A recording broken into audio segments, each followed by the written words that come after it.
Thank you for joining us. We're presenting back our presentation on Humanising Digitalisation, which we did for the Digital Government Virtual Summit. I've got with me my colleague, Julia Brennan, and I'll be interviewing her through this presentation.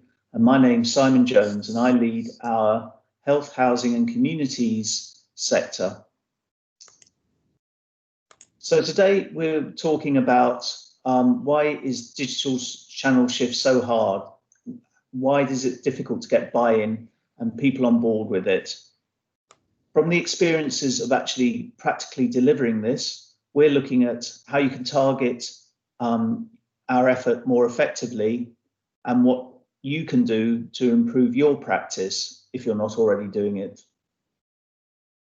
So technology is constantly developing, but the fundamental challenges are ongoing, and the underlying part of that is probably it's the people-centered part of digital transformation that is the most challenging. So what are we going to cover? Well, talking about humans, we're going to use a case study based on our wide experience of delivering private rented sector licensing. From that experience across a number of councils of successfully transforming digital services, we're going to look at why it's important to put people at the centre and what we've learned from our practice. To give a bit of context, Cadence Innova are the most experienced people in England in getting approval and implementation of private rented sector licensing. So what is private sector licensing? Well, it helps councils improve their communities, and it does this by getting landlords in the private rented sector to register their properties so that they can be inspected, so that they can improve living conditions. As you probably realise, it's mostly the most vulnerable residents and key workers who have to rely on rented properties. So raising those standards helps them, and that's really important in these COVID-19 times. And what that does is there's a small fee associated with registering that allows the council to invest in improving property standards through inspections and education of landlords. And that can make communities safer by reducing things like antisocial behaviour, which has a knock-on effect for all residents in the local authority. So we understand the full licensing life cycle. We can help councils determine the eligibility, their eligibility for actually can they apply for a license. We can then guide them through the internal decision-making process within the cabinet, right up to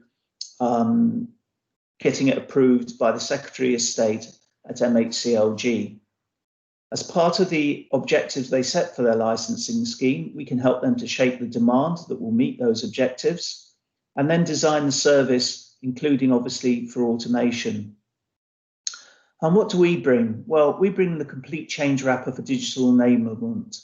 We work with our partners to develop the full service implementation for designing the target operating model, understanding what capability they need, to implementing the automating through a licensing system, but also bringing wider transformational digitalisation with our partners, T-Impact, through the use of robots. And these obviously can reduce costs and increase service quality and capability.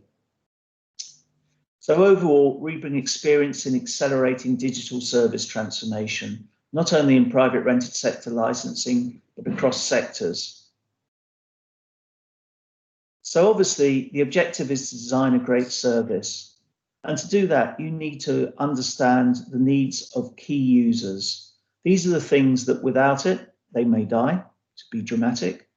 They are things that are required for regulatory or legal requirements, or if they're not met, they may have a significant impact in the reputation of the organisation.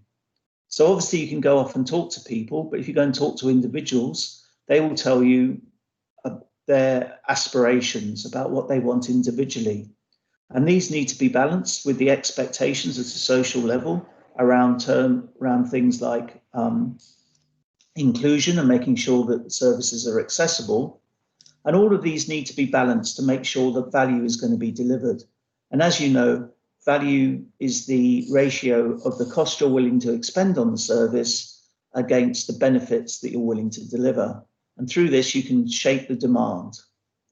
So I'm going to talk to my colleague Julia about the practical experience of doing this. Good morning, Julia. Morning.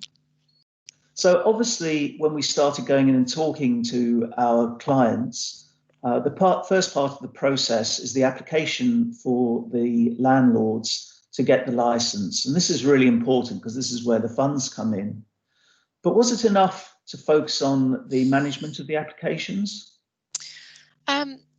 Well, the need to manage those applications was really important. You're right. And we did need to ensure that the right resources would be there and available to allow the councils to be able to cope with that demand. But the focus was very heavy on that at first. And we really quickly realised that managing the applications was in fact just the tip of the iceberg. And there were lots of other areas that we needed to consider. What was probably much more important was what those applications were going to be used for. And in this case, you've already touched on that, it was inspection, enforcement, and improving those property conditions for people living across those boroughs. And so we refocused our thinking to take this into account. Brilliant, thank you. So obviously you had a really good understanding of the whole user journey. Was it fair then to assume that automation was the answer for all of that service delivery?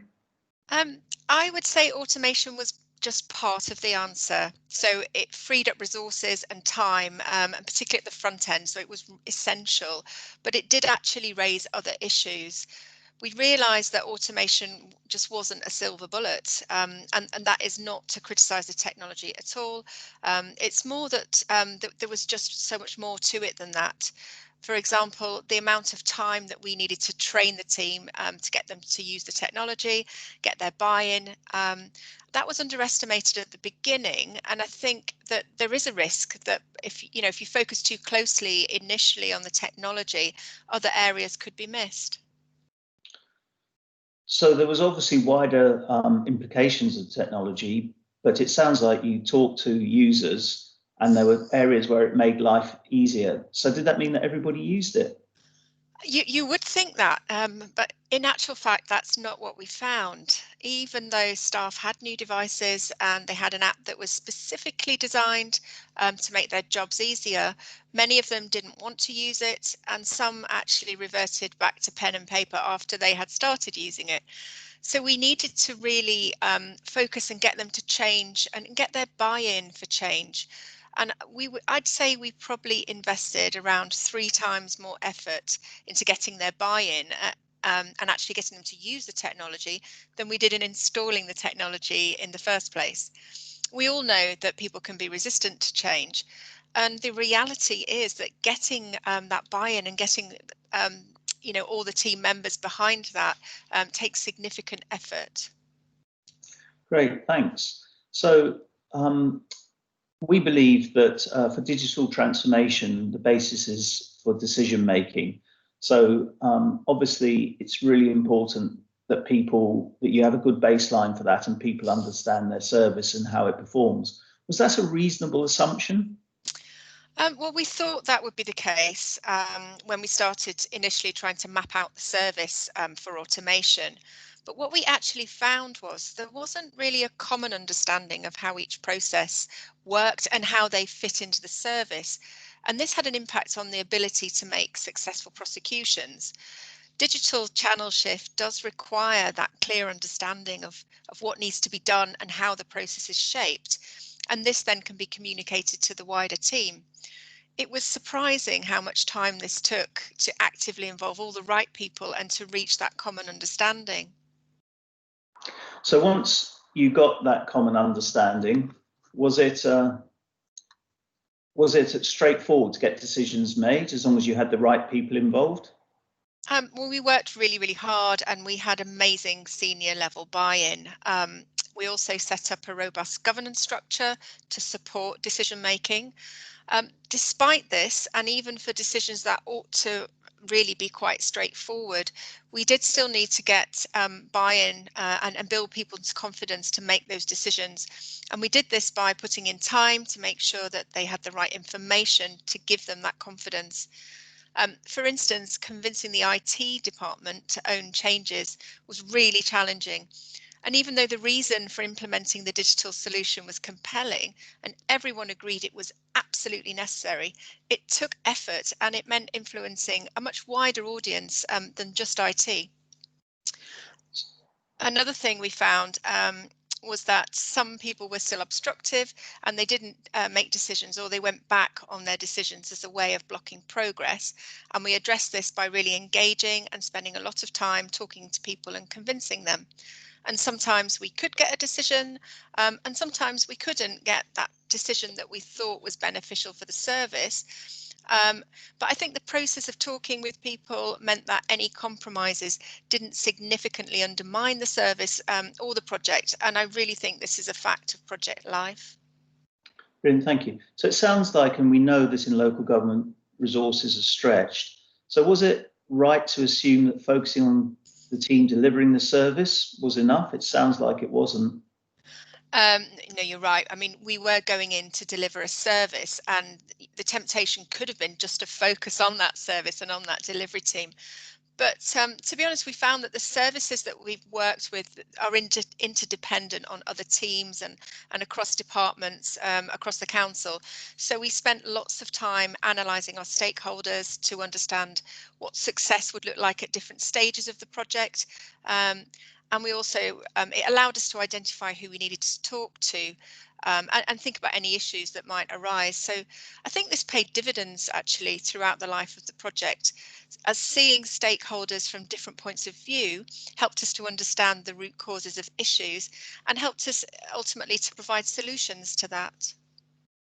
Brilliant, thank you. So it sounds like change was about getting decisions made, and that meant about understanding what you needed for those decisions through the heads, getting engagement of people to buy into making those decisions and then sticking by them, and understanding the implications of those decisions in terms of different user groups.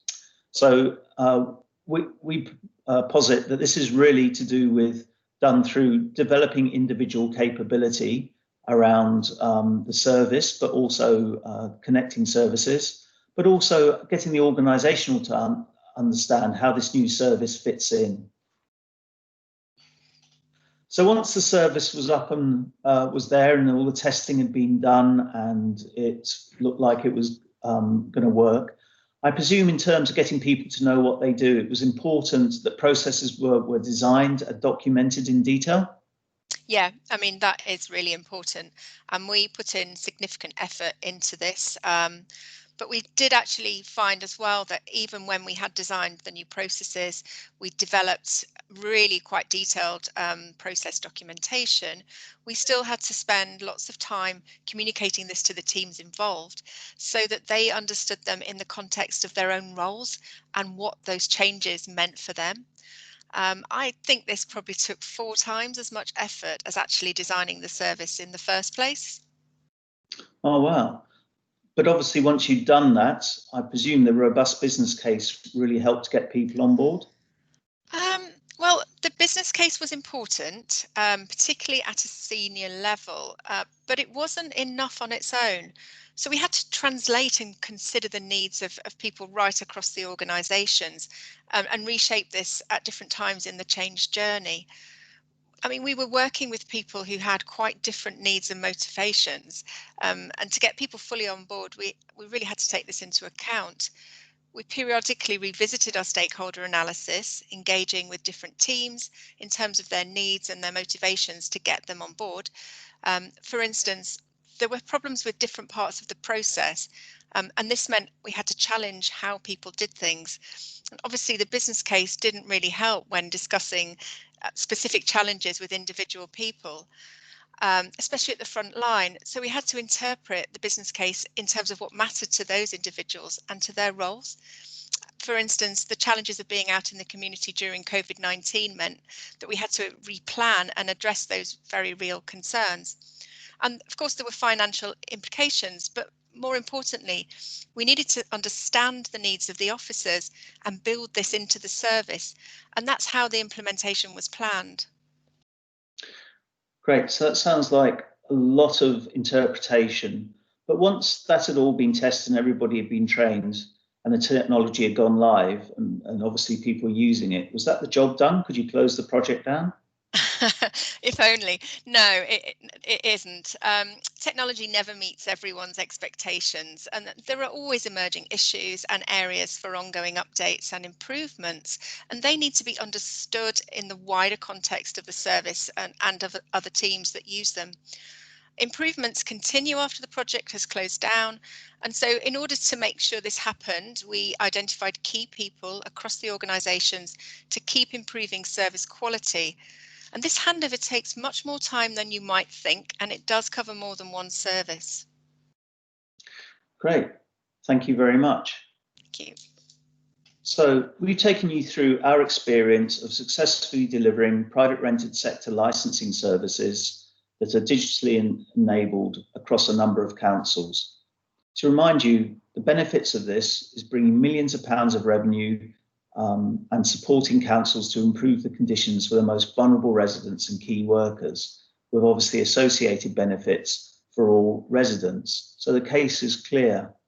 But in conclusion, it's not an easy journey. You need to put people at the centre of change, and we believe this saves in the long run, though it's sometimes a challenge to get buy-in to do that. And to do that, you need leadership, support and sponsorship, and that's key. You need to be clear why you're on this journey, as the change journey is only a means to an end, as is the technology. As part of doing this, you're going to have to challenge the existing service if you're going to get digital channel shift, and that can be challenging for the individuals. So however good the technology is, it doesn't mean people will use it. So as Julia said, this means putting as much effort, or probably more, than in the technical delivery, up to 4 times more. And it's a big job and is often underestimated. And overall, it's a pain to push change through. And when it works, unfortunately, people won't notice and everyone will take credit.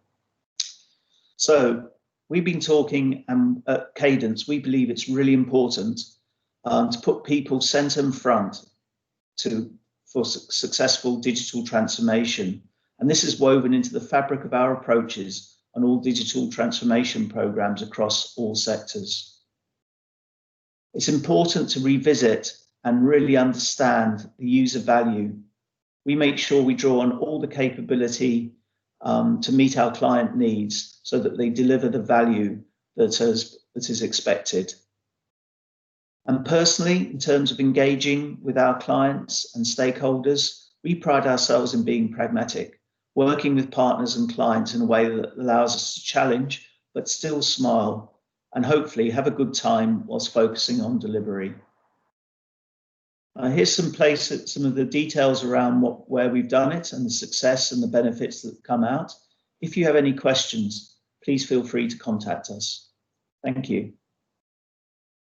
Thank you. Whoa, stop recording.